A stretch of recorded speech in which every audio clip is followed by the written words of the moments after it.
NIM 21013100. Saya Sri Dewi Rahmat dengan NIM 21013095. Saya Muhammad Akbar 21013100. Alopecia merupakan suatu keadaan hilang atau tidak tumbuhnya rambut kepala yang dapat terjadi pada wanita maupun pria. Kehilangan rambut atau kebotakan yang biasa disebut dengan alopecia ini merupakan kondisi kelainan serius tetapi sering dampak yang serius pada kesehatan mental dan kualitas hidup seseorang. Alopecia dapat digolongkan menjadi 3 jenis. Yang pertama, alopecia androgenetik. Yang kedua, alopecia areata atau kerontokan rambut yang berulang dan bersifat terisolasi atau hanya bagian tertentu dari rambut kepala. Yang ketiga, alopecia sikatrikal. Alopecia androgenetik sering terlihat sebagai alopecia terpola yang terjadi baik pada pria maupun wanita pada usia di atas 40 tahun dengan faktor predisposisi genetik.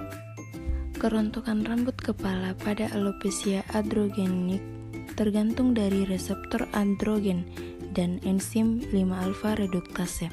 Enzim 5-alfa reduktase akan mengubah metabolisme testosteron menjadi hidrotestosteron atau DHT, di mana kadar DHT ini meningkat pada kebotakan rambut kepala karena organ target DHT adalah papila dermis kepala. Sedangkan pada wanita dapat terjadi akibat hiperandrogenisme. Alopecia areata merupakan penyakit inflamasi kronis yang mengenai rambut. Alopecia areata termasuk penyakit autoimun terhadap organ spesifik yang diperantarai limfosit T terhadap folikel rambut. Faktor lain mempengaruhi terjadinya alopecia areata, antara lain stres emosional, riwayat atrofi, dan penyakit autoimun lainnya. Alopecia sikatrikal menyebabkan destruksi permanen pada folikel rambut. Jenis alopecia sikatrikal dibagi menjadi 2, yaitu primer dan sekunder.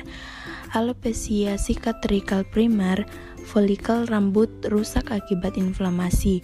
Pada alopecia sikatrikal sekunder, folikel rambut merupakan incontinent bystander atau insidental dan dirusak secara tidak langsung akibat trauma ekstema.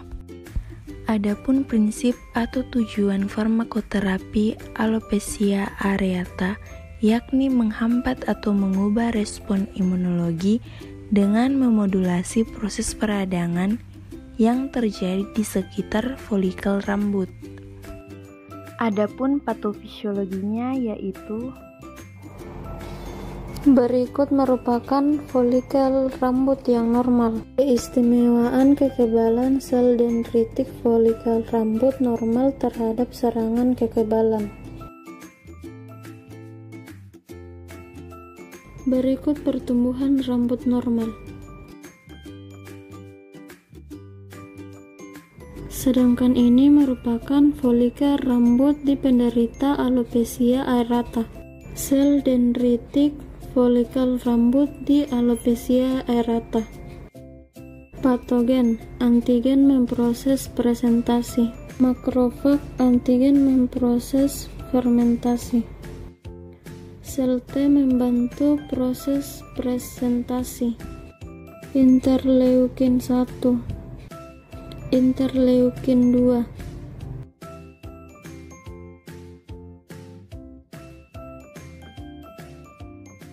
Runtuhnya sel privilegeritik kekebalan folikel rambut pada alopecia areata. Terjadi distrofi folikel.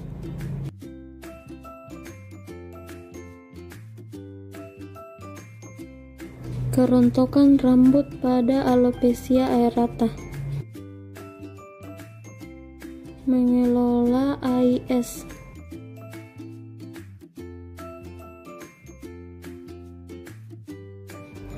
Balvik AIS memiliki 4 bahan utama seperti TGFB, asetil tetrapeptida. Kompleks glikogen dan isoflavon menginduksi IGF-1 membantu pertumbuhan kembali rambut. TGFB adalah komponen yang menghambat respon imun otomatis.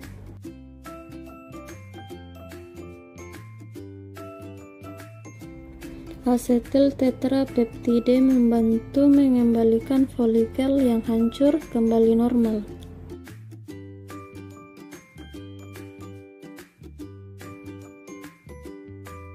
Kompleks glikogen dan menginduksi IGF-1 isoflavon.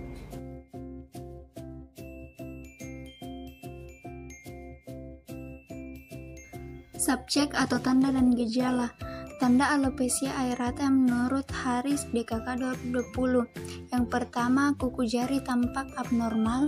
Yang kedua, terdapat infeksi jamur atau tinea capitis. Yang ketiga, kerontokan terjadi tiba-tiba. Yang keempat, kebotakan berpola bulat. Yang kelima, kebotakan terlihat melingkar belakang kepala. Yang keenam, pitak yang muncul di satu atau beberapa tempat yang tadinya ditumbuhi rambut. Kemudian, gejala alopecia areata menurut Syarif M 2014 yaitu yang pertama, pruritus, yang kedua rasa terbakar, dan yang ketiga nyeri pada saat mulai rontok. Objek alopecia areata menurut Sesiska Wisto LDKK 2014, penegakan diagnosis alopecia areata selain dari anamnesis dan pemeriksaan klinis juga dapat dilakukan hair pull test, pemeriksaan trikogram, trikoskopi, dan dermoskopi. Pemeriksaan histopatologi hanya dilakukan untuk memastikan diagnosis. Menurut Strazula DKK 2018, terapi farmakologi alopecia areata ada 3. Yang pertama yaitu kortikosteroid oral atau sistemik, yang kedua kortikosteroid topikal, dan yang ketiga kortikosteroid intralesi.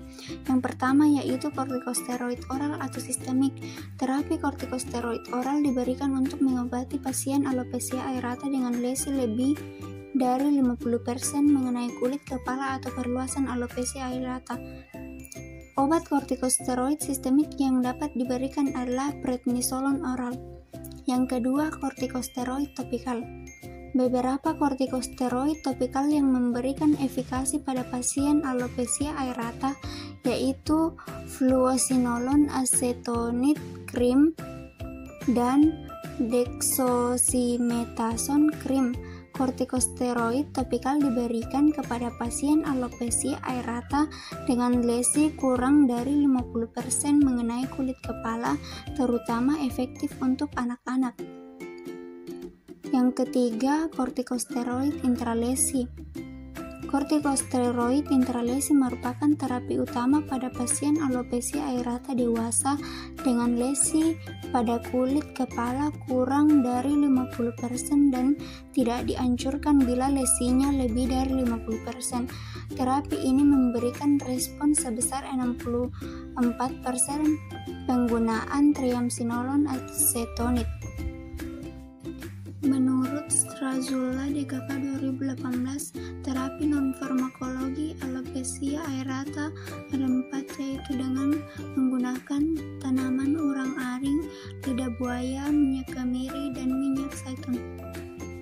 Selanjutnya, algoritma pada pasien alopecia areata.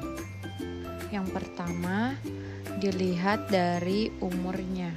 Jika umurnya kurang dari 10 tahun, maka penanganannya menggunakan kortikosteroid topikal superpeton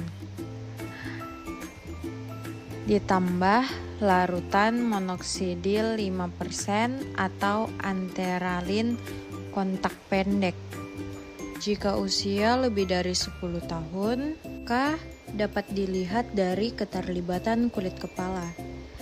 Jika kurang dari 50%, Maka penanganan yang digunakan yaitu menggunakan ILCS atau 5% minoxidil atau kortikosteroid topikal.